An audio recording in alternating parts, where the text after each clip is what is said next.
There are people who do not break you loudly. They do it softly. Manipulation wrapped in tenderness. Control disguised as concern. A kind of emotional fog you don't notice until you can't see your own steps anymore. This isn't about blame, or hatred, or diagnosing anyone.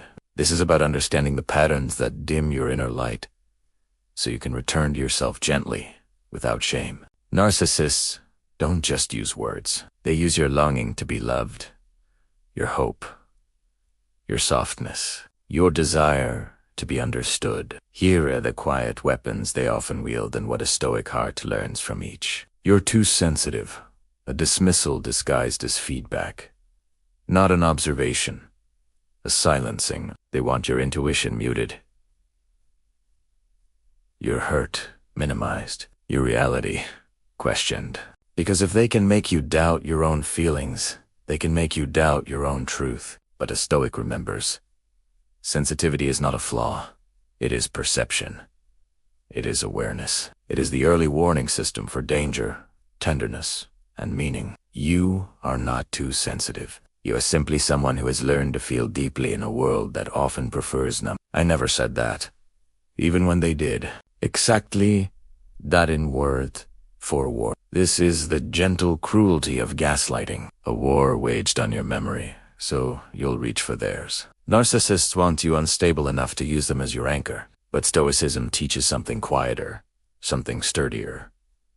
Trust the evidence of your own mind. Your memory may not be perfect. No one's is, but your clarity doesn't need their permission. You are allowed to hold on to truth, even when someone else is trying to rearrange it. If you've loved me, love turned into leverage. Affection used as currency. A peace treaty with fine print. This phrase is never about love. It's about control. Love does not demand self-betrayal. Love does not require you to shrink, or bend, or contort yourself into obedience. A Stoic heart knows this. Love is an offering, not a transaction. When someone asks you to prove your devotion by abandoning yourself, you are not loved, you are being used. And you deserve better than that. Everyone else agrees with me. They bring imaginary witnesses to win a battle you never agreed to fight. This is isolation by implication. A way of saying, you're the only one who sees a problem, so maybe the problem is you. But crowds don't define truth.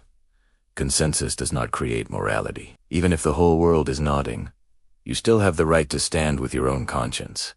The Stoic stands quietly in their center, not swayed by praise, not broken by disapproval. If your truth feels lonely, it is still truth. You're lucky I put up with you. The most subtle blow, the most poisonous seed. It teaches you to see yourself as a burden instead of a blessing, a problem instead of a person. But hear this softly, gently, as if whispered by someone who has finally learned to love themselves. You are not something to put up with. You are not a chore. You are not an inconvenience to be tolerated. The Stoics believe that the most important relationship is the one you have with your own soul. Treat yourself with the dignity someone else tried to steal. Your worth is not negotiable, not conditional, not theirs to measure. The quiet return to yourself when you finally begin to see these patterns. It hurts deeply, not because you were weak, but because you were open. But there's peace on the other side, a slow, tender reconstruction of self. A remembering. Narcissistic control doesn't end with confrontation.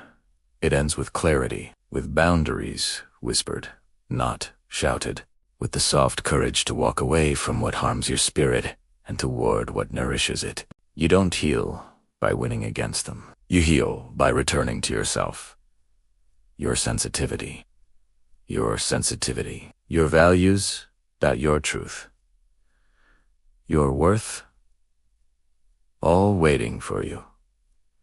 All intact, all yours.